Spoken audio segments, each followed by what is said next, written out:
ನಮ್ಮ ಸುಕೃತ ಆಸ್ಪತ್ರೆಗೆ 46 ವರ್ಷದ ಮಕ್ಕಳಿಲ್ಲದ ಮಹಿಳೆ ಬಂದಿದ್ರು. ಅವ್ರಿಗೆ ಪ್ರತಿ ತಿಂಗಳು ಮೆನ್ಸಸ್ ಆದಾಗ ತುಂಬಾ ಹೊಟ್ಟೆ ನೋವು ಬರ್ತಿತ್ತು. 3 ಇಂಜೆಕ್ಷನ್ 2 ಟ್ಯಾಬ್ಲೆಟ್ ತಗೊಂಡ್ರು ಒಂದ್ ದಿವಸದಲ್ಲಿ ನೋವು ಕಡಿಮೆ ಆಗ್ತಿರ್ಲಿಲ್ಲ. ಕೆಲಸ ಕೂಡ ಹೋಗಕ್ಕಾಗ್ತಿರ್ಲಿಲ್ಲ.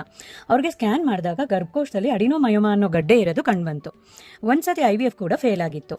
ಒಳ್ಳೆ ಕ್ವಾಲಿಟಿ ಎಂಬ್ರಿಯೋ ಒಳ್ಳೆ ಎಂಡೋಮೆಟ್ರಿಯಮ್ ನಾವು ಟ್ರಾನ್ಸ್ಫರ್ ಮಾಡಿದಾಗ ಕೂಡ IVF ಫೇಲ್ ಆಗಿತ್ತು. ಅಡಿನೋಮಯೋಮಾ ಸೈಜು 100 ml ಇತ್ತು. ಯೂಟ್ರಸ್ ಸೈಜು 380 ml ಇತ್ತು. ಮೈಕ್ರೋವೇವ್ ಅಬ್ಲೇಷನ್ ಅನ್ನೋ ಹೊಸ ಟ್ರೀಟ್ಮೆಂಟ್ನ ನಾವು ಅವ್ರಿಗೆ ಮಾಡಿದ್ವಿ. ಇದನ್ನು ನಾವು ಲ್ಯಾಪ್ರೋಸ್ಕೋಪಿನಲ್ಲಿ ನೋಡಿಕೊಂಡು ಸ್ಕ್ಯಾನಿಂಗಲ್ಲಿ ನೋಡಿಕೊಂಡು ಮೈಕ್ರೋವೇವ್ ಅಬ್ಲೇಷನ್ ಟ್ರೀಟ್ಮೆಂಟ್ನ ಮಾಡಿದ್ವಿ. ಅಬ್ಲೇಷನ್ ಆದಮೇಲೆ ಯೂಟ್ರಸ್ ಈ ರೀತಿಯಾಗಿ ಕಾಣ್ತಿತ್ತು.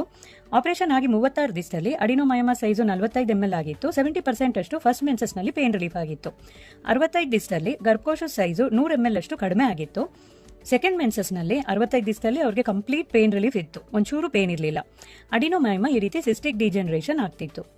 ಈ ಅಡಿನೋಮಯೋಮಾ ಅನ್ನೋದು ಎಂಡೋಮೆಟ್ರಿಯಮ್ಮು ಮಯೋಮೆಟ್ರಿಯಮ್ ಒಳಗಡೆ ಅಂದರೆ ಗರ್ಭಕೋಶದ ಗೋಡೆ ಒಳಗಡೆ ಬೆಳೀತಿರುತ್ತೆ.